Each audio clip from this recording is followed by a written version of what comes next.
우리가 읽은 본문은 우리가 아주 잘 아는 내용입니다. 성경을 펼치지 않아도 그 사건의 추이를 잘 설명해낼 수 있을 만큼 유명한 본문입니다. 오늘 본문을 한 문장으로 요약하여 말한다면 다음과 같이 정리해 볼 수 있을 것입니다. 베드로와 요한이 성전에 기도하러 올라가다가 성전 미문에서 만난 구걸하는 장애인을 예수의 이름으로 치유한 사건, 이렇게 요약해 볼 수 있겠습니다. 사도행전 3장과 4장은 예루살렘 교회의 최초의 박해를 기록하고 있는 부분입니다. 교회가 박해를 받게 된 이유는 예수의 이름으로 치유의 기적이 일어나고 예수의 부활의 복음이 전파되었기 때문입니다. 이 부활의 복음은 당시에 종교 기득권층을 형성하고 있었던 사도계인들의 심기를 매우 불편하게 만들었습니다. 그들은 죽은 자의 부활이 없다는 현세적 세계관을 가지고 있는 사람들이었습니다. 그들을 향하여서 치유의 기사와 함께 이어지는 베드로의 설교를 통하여서 정면으로 그들의 현세적 세계관을 부활의 복음으로 충돌해 들어간 사건이 오늘 본문입니다. 3장의 이야기는 2장의 오순절 기사와 얼마만큼의 시간적 간격이 있는지는 구체적으로 알 수가 없습니다. 그러나 누가는 예루살렘 교회 최초의 박해를 기록하면서 그 서두에 성전 미문에 앉은 장애인을 베드로와 요한이 일으키는 사건을 배치시켜 놓고 있습니다. 베드로와 요한이 나면서부터 걷지 못하는 사람을 예수 이름으로 일으키게 되자 사람들은 이것을 보고 깜짝 놀라서 솔로몬의 행각이라는 곳으로 모여들게 됩니다. 베드로는 그들을 향해 회개하라고 돌이키라는 설교를 전하게 됩니다. 결국 이러한 일들은 공회에 의하여서 베드로와 요한이 체포되어 신문당하는 일로 이어지게 됩니다. 오늘 본문은 사도행전에서 나타나는 처음 기적 사건입니다. 2장 43절에 이미 사도들로 인하여 기사와 이적이 많이 나타나고 있다는 기록을 볼 수 있지만 그 구체적인 사건이 기술되어 있지 않습니다. 그래서 기사와 이적이 많이 나타났는데 어떤 류의 기사와 이적이 나타났는지는 우리가 상상할 수 없습니다. 아마 오늘 보는 이 3장에 나타나는 사건 외에 다른 여러 가지 기사와 이적들이 있었을 것입니다. 그러나 누가는 의도적으로 마음먹고 이 사건을 여기에 기록하고 있습니다. 누가는 이 사람이 치유될 때의 모습을 묘사하기 위하여서 아주 전문적인 용어들을 등장시키고 있습니다. 특히 여기서 나타나는 발이라고 번역된 단어 같은 것은 신약 성경에서 딱 한 번만 나타나는 말입니다. 그만큼 평범한 사람들이 평범하게 사용하지 않던 언어를 사용하여서 이 사건을 기록하고 있다는 것입니다. 누가는 이 사건을 하나의 기적이면서 동시에 완전한 의학적 치유 사건으로 보고 있습니다. 그러나 누가가 이 사건을 언급하고 있는 것은 이 사건의 결과로 많은 사람들이 주님께 돌아왔거나 또는 많은 사람들이 복음에 대하여서 긍정적인 시각을 가지게 되었기 때문입니다.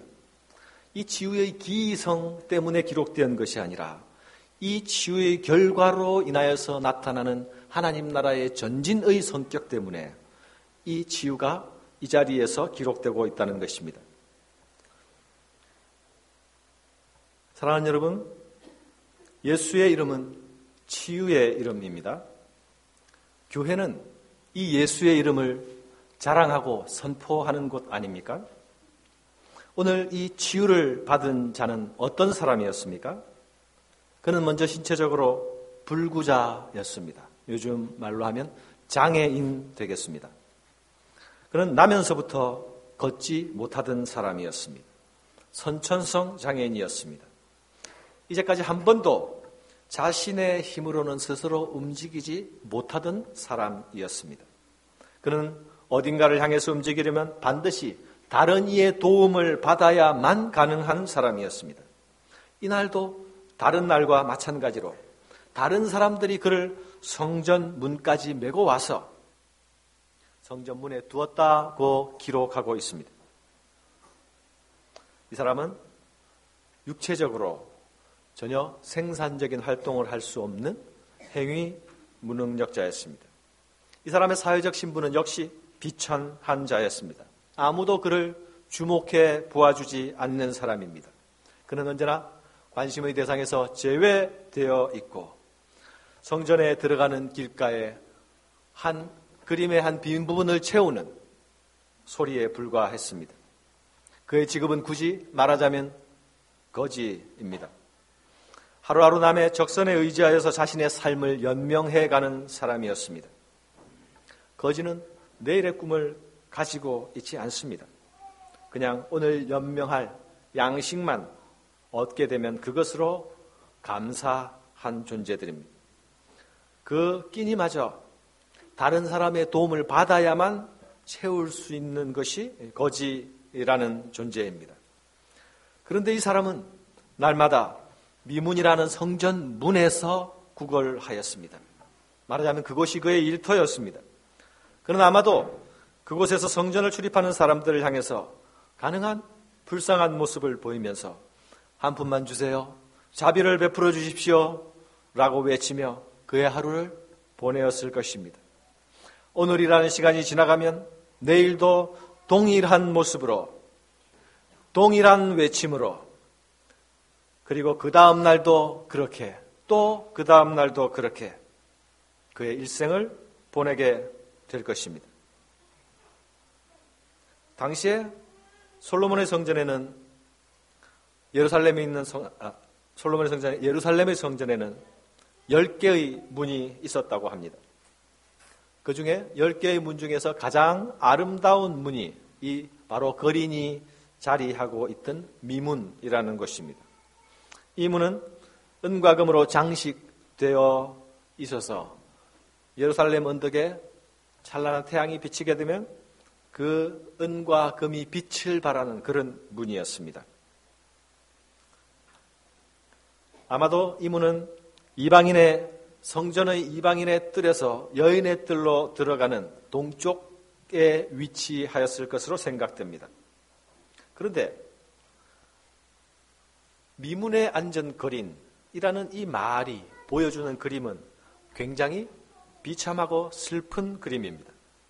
은과 금으로 장식된 가장 아름다운 문 아래서 기쁨도 희망도 없는 가장 비참한 인생의 삶의 자리가 펼쳐져 있습니다. 그것도 하루 이틀이 아니라 40년이란 세월 동안 한 사람의 인생이 거기서 변함없이 그렇게 자리하고 있었습니다. 그는 언제나 성전 안쪽을 향하여 들어가는 사람들의 모습을 바라보기만 할 뿐이었습니다.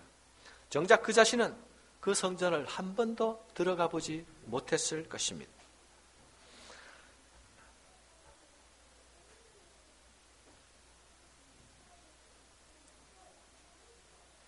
예루살렘 언덕에 아름다운 햇살이 비치고 그리고 그 햇살빛에 의하여서 미문에 장식되어 있던 은과 금들이 빛을 발하면 발할수록 그의 삶은 더욱 어둡고 더욱 초라하게 보이게 되었을 것입니다. 사랑하는 여러분, 이 거지의 모습은 다름 아닌 바로 인생들의 모습입니다. 예수 없는 인생들의 모습입니다.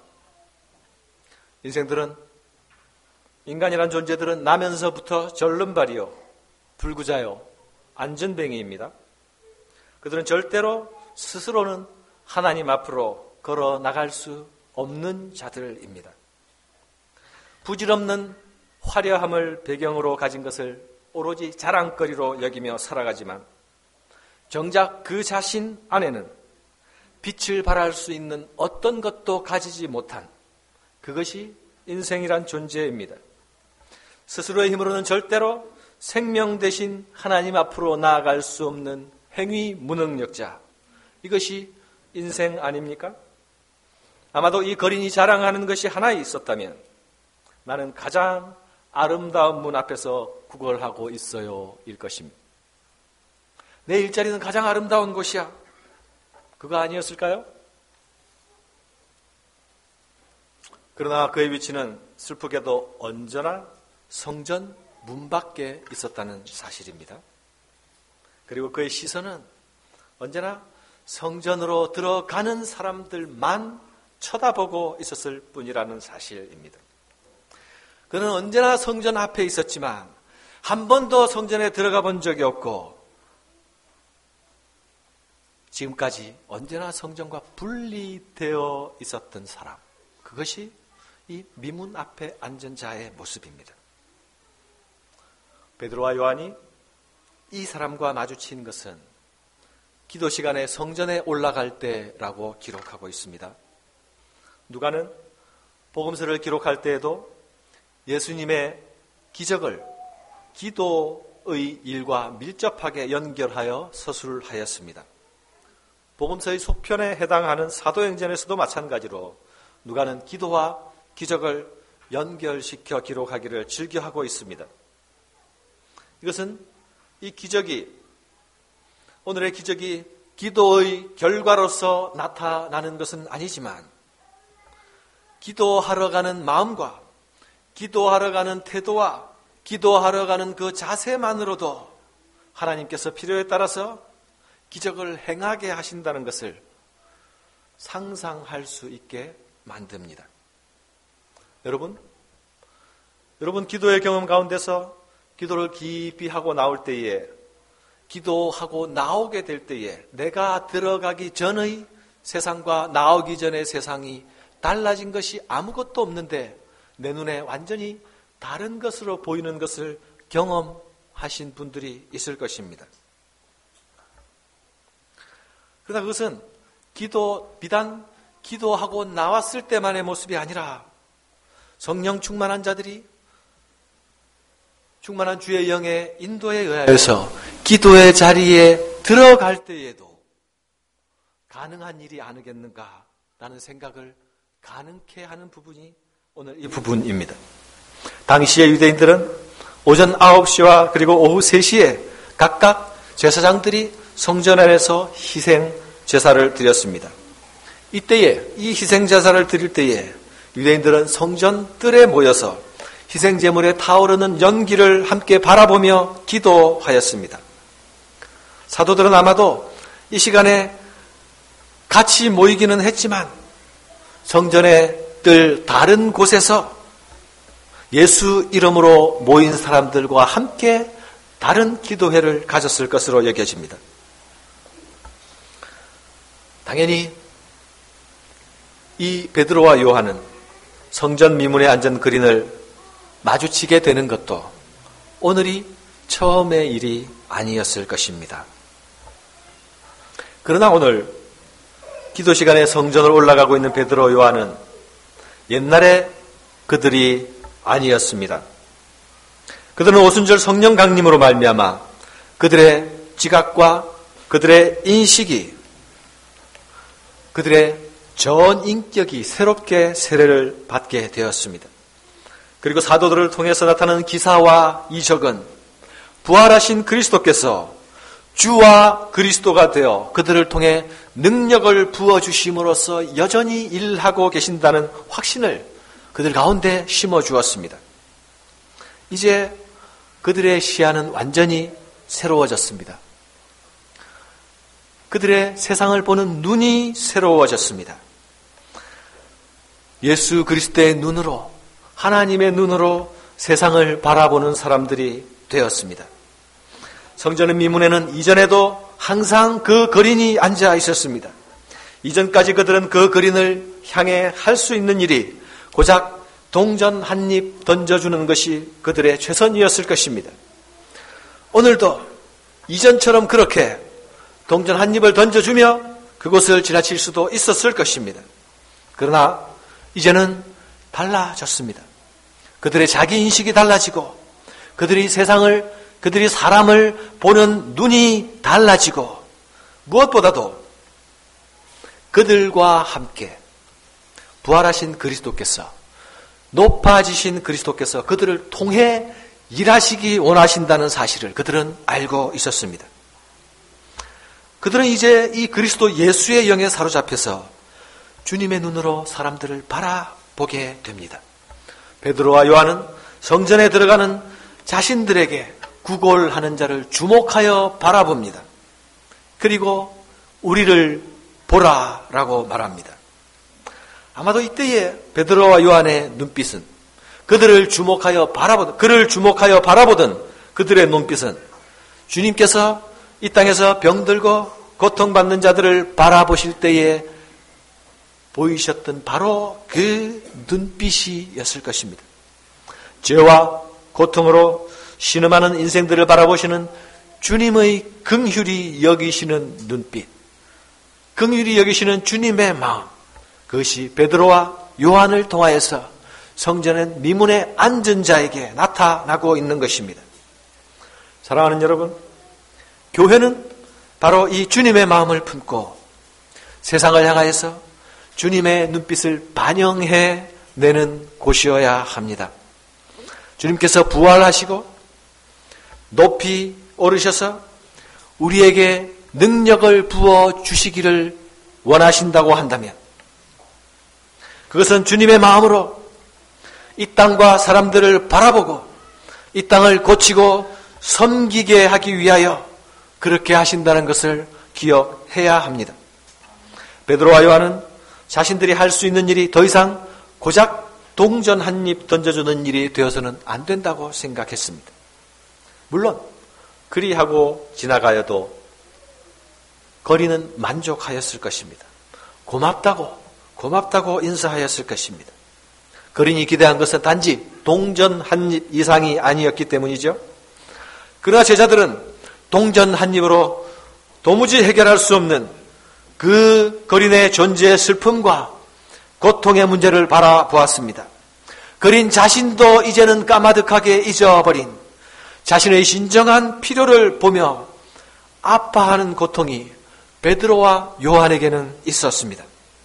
동전 한 입의 거린의 비참한 삶을 연명하는 데는 동전 한 입이 거린의 비참한 삶을 연명하는 데는 필요한 것인지는 몰라도 거린의 인생을 새롭게 하는 데는 전혀 도움이 되지 않는 것 아닙니까? 베드로와 요한은 동전 한 입의 요청을 받았지만 그들의 시야는 이미 거린의 존재의 본질적 아픔을 응시하고 있습니다. 베드로와 요한의 귀에 들리는 한 푼 주십시오, 자비를 베풀어 주세요 라는 외침은 사도들의 마음속에는 살려주십시오, 나도 진정 사람이 되고 싶습니다, 나도 하나님 앞에 완전한 피조물로 서고 싶습니다 라는 비명으로 들렸을 것입니다. 베드로와 요한은 보다 깊고 보다 근본적인 본질적인 필요를 바라보고 있는 것입니다. 사랑하는 여러분, 사도들은 진정한 필요가 무엇인지, 리얼 니드가 무엇인지 분별하는 분별력이 생겼습니다. 도움을 바라는 거린의 요청 안에는 사실 무엇이 진정한 필요인가가 드러나지 않습니다. 거린의 시각은 이미 자신의 뒤틀어진 인생의 한계 아래서 견고한 사슬로 묶여 있기 때문에 이 사슬이 풀어질 수 있을 것이라는 것을 상상하지 못하는 것 아닙니까? 마치 코끼리를 훈련시킬 때에 어린 코끼리를 마당에다 놓고 얇은 쇠사슬을 조그만 말뚝에다가 묶어 놓으면 그 쇠사슬의 길이만큼만 코끼리가 동작하게 됩니다. 그리고 그렇게 자란 코끼리는 자기 발에 아무리 얇은 끈이 묶여 있다 할지라도 자기 발에 무엇이 묶여 있는 것만 인지하면 절대로 자기의 행동 반경을 벗어나지 않습니다. 죄의 사슬에 묶여 있는 인생의 한계 아래 묶여서 전혀 그 안에서 나올 희망도 상상도 가질 수 없는 인생과 세상들을 향하여서 그들의 진정한 필요를 보는 눈, 이것이 예수 이름으로 세상 가운데 나아가는 사람들이 가져야 할 눈입니다. Felt need는 종종 우리의 판단을 흐리게 만듭니다. 물론 우리는 그들의 필요의 정당성을 일정 부분 인정해야 합니다. 그러나 세상이 말하는 필요에만 머물러 있는 한 교회는 언제나 세상을 향하여 진정한 도움을 줄 수 없을 것입니다. 교회는, 그리고 그리스도인은 내가 만나는 세상과 내가 만나는 사람들을 향하여서 무엇이 진정한 그들의 필요인지를 볼 수 있어야 하고, 그리고 예수의 이름으로 바라볼 수 있어야 합니다. 베드로 요한이 더불어 주목하여 가로되 우리를 보라 하니, 이것은 베드로만의 사건도 아니고 또한 요한만의 사건도 아닙니다. 누가는 베드로 요한이 더불어 주목했다고 증언하고 있습니다. 이 두 사람은 상당히 개성이 강한 인물들로 서로 사실은 극과 극입니다. 사도행전의 전반부는 주로 베드로의 활약을 중심으로 기술되어 있는 것도 여러분들이 잘 아실 것입니다. 그런데 왜 누가는 이 첫 기적의 기사에 두 사람의 호흡과 두 사람의 동역에 대해서 말하고 있을까요? 이것은 베드로와 요한의 동역의 사건이면서 동시에 이것은 교회의 사건이기 때문에 그렇습니다. 베드로와 요한이 미문에 앉은 거린을 일으킨 사건은 그들 개인의 사건이 아니라 교회의 사건이라는 겁니다. 베드로와 요한은 초대교회의 대표자로, 예루살렘 교회의 대표자로 지금 이 사건의 현장에 서 있습니다. 이 땅의 교회의 대표자로 서 있습니다. 그리스도의 교회는 그 구성원의 다양성으로 인하여서 그 내용이 더욱 풍성해지는 것입니다. 이전에는 베드로와 요한이 서로의 다름 때문에 충돌하고 찢어지고 갈등을 만들어내었습니다. 그러나 충만한 성령의 임재는 다양성을 극복하여 하나로 만들어냅니다. 그리스도가 그 모든 다양한 구성원의 머리가 되시기 때문입니다. 베드로와 요한은 이 사람을 향하여서 우리를 보라고 말합니다. 누가 과연 이 사람을 향해 우리를 보라라고 말할 수 있습니까? 이 말은 죽임 당하셨으나 지금은 하늘 보좌에 앉으신 그리스도와 함께 동행하는 사람만이 할 수 있는 말입니다. 이 말은 그리스도가 지금 이 우주의 통치자이심을 믿고 그 안에 거하는 자들만이 할 수 있는 말입니다. 교회는 이 높으신 그리스도의 이름을 가진 곳이 아닙니까? 당연히 그리스도는 그의 백성과 제자들에게 자신의 권세를 부어주시기 원하십니다. 제자들은 이미 높아지신 그리스도께서 자신들과 함께 하시며 또 하늘의 능력을 부어주고 계시다는 확증을 가지고 있었습니다. 그들의 손에. 그러므로 그 어느 때보다 더 담대하게 우리를 보라라고 외칠 수 있었습니다. 여기서 우리는 베드로와 요한의 자기 인식을 엿볼 수가 있습니다. 베드로는 자신이 그리스도의 부활 승천 사건으로, 그리고 오순절 성령 강림 사건으로 스스로가 어떻게 달라진 존재가 되었는지를 자각하고 있었습니다. 그는 더 이상 이전의 찌질하고 좌충우돌하는 그런 베드로, 그런 요한이 아니었습니다. 이제 그들은 자신의 인식의 근거를 그리스도 예수 안에서 찾는 사람들이 되었습니다. 자연인의 한계 가운데서 갇힌 사람들은 절대로 우리를 보라와 같은 말을 할 수가 없습니다. 과거의 자기 모습에 사로잡혀 있는 사람들도 절대로 이런 말을 할 수가 없습니다. 그러나 사랑하는 여러분, 교회는 예수 그리스도의 피조물입니다. 그분의 피로 빚으신 새로운 창조물이 교회입니다. 교회로 부름받은 우리들은 이제 우리의 자기인식에 관하여서 새롭게 돌아보아야 합니다.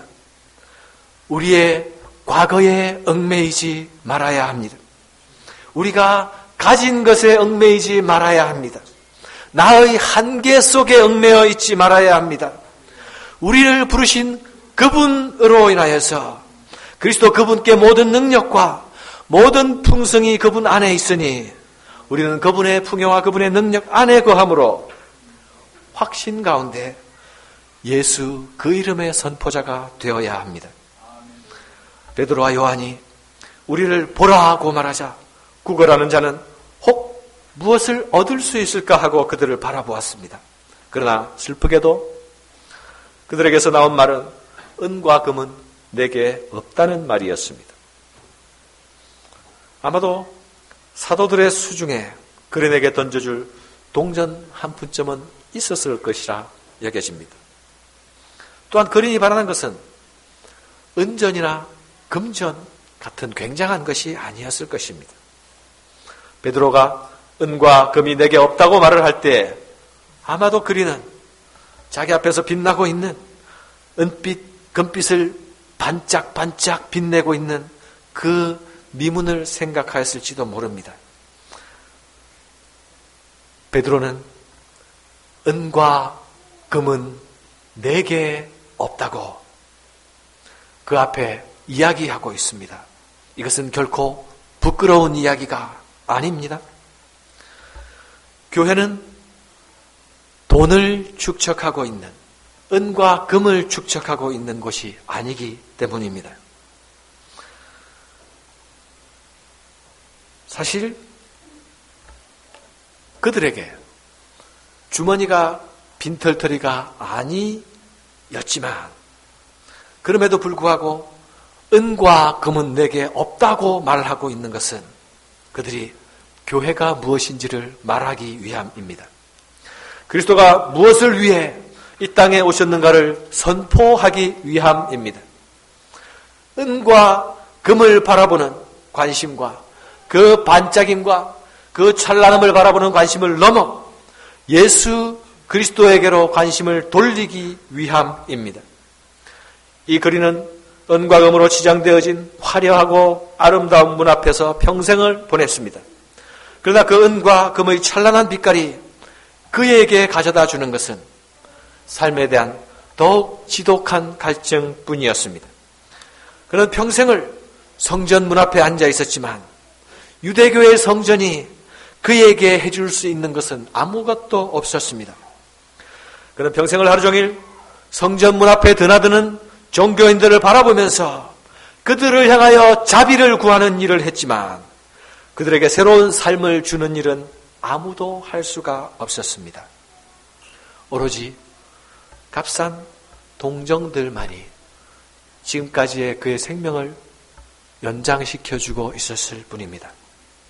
베드로는 그 거린을 향하여서 내게 있는 것을 내게 주겠다고 말합니다. 그것은 나사렛 예수 그리스도의 이름이었습니다. 그 이름으로 일어나라고 선포합니다. 걸으라 라고 말합니다. 그리고 오른손으로 잡아 일으키니 발과 발목이 힘을 얻고 뛰어 서서 걸으며 베드로는 거린이 기대하지 않은 것을 주겠다고 말했습니다. 그러나 사실 이것은 거린이 기대한 것보다 훨씬 어렵고 힘든 것이 아닙니까? 예수의 이름으로 치유를 주겠다고 선포하는 것은 주님께서 그를 붙드시고 그를 통하여 부어주시는 능력이 아니고서는 불가능한 일입니다. 그러나 지금 부활하신 그리스도는 교회의 대표자로 서 있는 이 베드로를 통하여서 이전에 주님께서 사셨을 때에 이 땅 가운데서 행하시던 그 일, 생명을 살리시고 고통 가운데서 해방시키시고 자유케 하시고 질병에서 나음을 얻게 하시는 그 치유의 사역을 이 베드로를 통하여 지금 주님께서 여전히 행하고 계시는 것입니다. 누가는 이 일을 의사 출신답게 아주 세밀하게 묘사해내고 있습니다. 걷기도 하며 뛰기도 하며라고 표현할 때에 이 뛰어라는 용어는 제자리에 놓여 있지 않던 것이, 즉 관절 같은 것이 어긋나 있던 것이 갑자기 맞아 들어가서 딱 맞게 된 사실을 묘사하는 의학적인 단어입니다. 의사인 누가만이 기록할 수 있는 표현 방식입니다. 이것은 누가가 이 사건을 어떻게 의사의 눈으로 바라보고 있는가 하는 부분을 보여주기도 합니다. 완전한 치유, 그것이 그 성전 미문에 앉은 그린에게서 일어났다. 이것이 의사 누가가 사실 말하고 싶어하는 내용입니다. 이 회복된 그린은 어떤 모습을 보이고 있습니까? 그의 회복은 단지 육체의 회복으로만 끝나지 않았습니다. 그들과 함께 성전으로 들어가면서 회복된 그린의 모습을 기록하면서 첫 번째의 기록이 그들이 성전으로 들어갔다 기록하고 있습니다.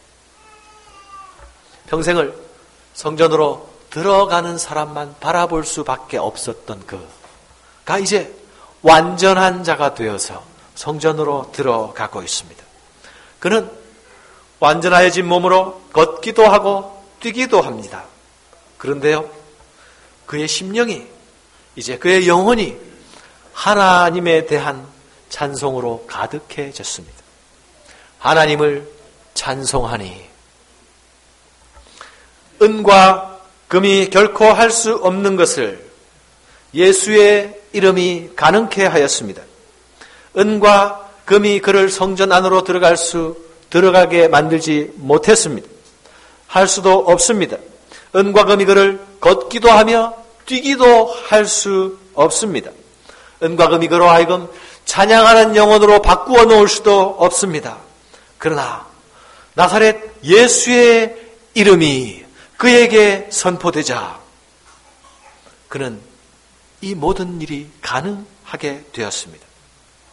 건강한 정상인이 되었을 뿐만 아니라 건강한 신앙인으로 바뀌어집니다.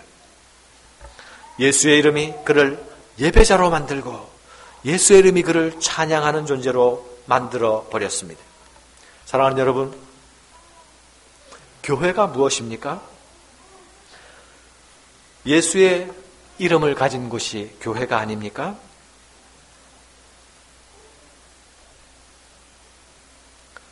지금 우리가 교회의 회복, 신앙의 회복을 말할 때에 이것저것들을 많이 말합니다.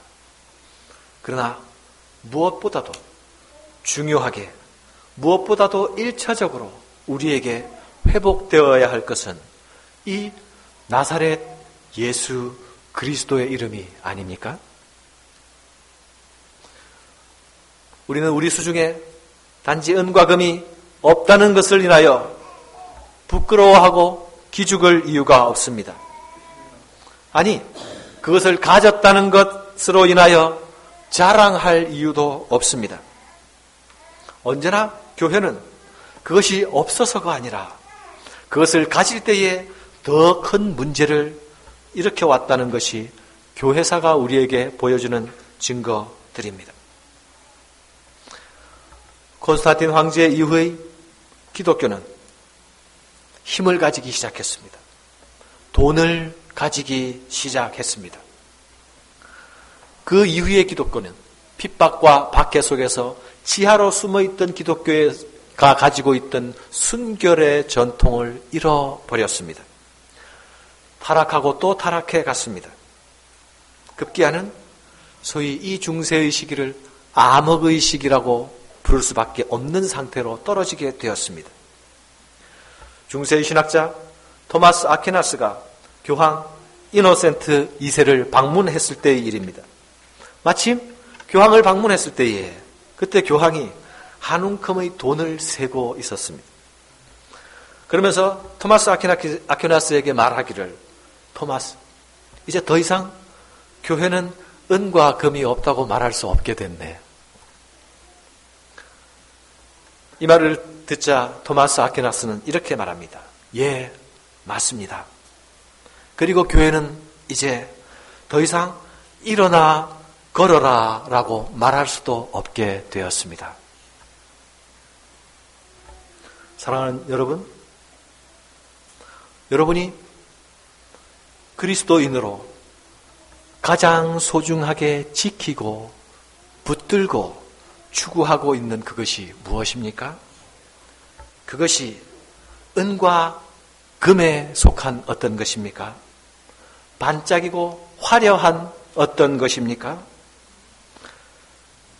그것이 예수 그 이름으로 대체되어야 되지 않겠습니까? 교회는 지금 이 예수의 이름을 회복해야 합니다. 예수의 이름이 그리스도인 자신에게조차도 자신의 삶에 대안이 되지 못하면서 어떻게 세상을 향하여 예수 이름을 자랑하며 선포할 수 있겠습니까? 그 무엇보다도 예수 그 이름이 영원히 이 세상을 향하여 대안이 될 수 있어야 합니다. 불구인 세상을 향하여서 예수 이름으로 손을 내밀어 일으켜 세워야 합니다. 그러기 위해서는 먼저 우리 자신의 인식의 전환이 필요합니다. 은과 금에 매여 있는 삶이 아니라 예수 그리스도 그 이름에 의존하여 있는 삶으로 전환하여야 합니다. 자신이 반짝거리고 화려하고 찬란한 배경 아래에 있는 것으로 스스로의 삶을 기만해서는 안 됩니다. 우리의 소유의 문제보다 더 절실하고 더 절박한 필요가, 내 생명의 유지와 연장보다 더 절실한 문제가 바로 이 예수 이름의 회복이라는 데에 깊은 동의에 이르를 수 있어야만이 우리 안에 새로움이 있게 될 것입니다. 내가 사는데, 우리 가정이 사는데 이러저러한 경제적인 문제가 해결되면 된다고 생각하는데 머물러 있어서는 아니 됩니다. 나의 이런저런 자잘한 필요들이 해결되고 나면 아무런 문제가 없겠다고 생각하는 안일함에 머물러 있어서는 아니 됩니다. 내 안에 꺼져가고 있는, 잊혀져 가고 있는 이 예수 이름을 회복해야 합니다. 우리 교회 안에서, 우리 가정 안에서, 내 심령 안에서 그 이름의 권위가 다시금 새롭게 솟아올라야 합니다. 사랑하는 여러분, 말씀을 맺습니다. 그리스도인은 예수의 사람들 아닙니까? 교회는 그분이 부르신 자들이 그분을 위해서 존재하고 있는 곳 아닙니까? 베드로의 선포는 교회의 선포입니다. 이것은 곧 우리의 선포가 되어야 한다는 말입니다. 지금도 세상은 다양한 각기 자기의 방식대로 내게 예수의 이름이 필요하다고 외치고 있습니다. 때로는 이 필요가 교회와 그리스도인들을 위하여서 비난과 공격으로 나타날 때도 있습니다. 그러나 여러분, 교회는 세상의 소리를 들을 수 있어야 합니다. 그 외침의 소리 속에서 그들의 진정한 필요를 볼 수 있어야 합니다. 주님의 마음으로 인생을 불쌍히 여기시고 긍휼히 여기시던 그 주님의 눈빛으로 그들을 바라볼 수 있어야 합니다. 그리고 세상과 사람을 향하여 일어나 걸어라 라고 선포할 수 있어야 합니다. 예수 그리스도의 이름으로. 교회는 이 이름에 관한 담력을 회복해야 합니다. 부활하시고 보좌에 앉으신 그리스도는 오늘도 여전히 이 땅의 주권자시여 통치자가 아닙니까? 그 이름의 능력과 그 이름의 생명이 우리를 다시 살게 하시기를 간절히 바랍니다. 회복된 그리스도인들과 회복된 교회들을 통하여서 세상과 이웃을 향해 생명에 관하여 말하고 참 삶에 관하여서 말할 수 있는 그 일이 우리의 입술을 통하여서 일어날 수 있기를 바랍니다. 기도하십시다.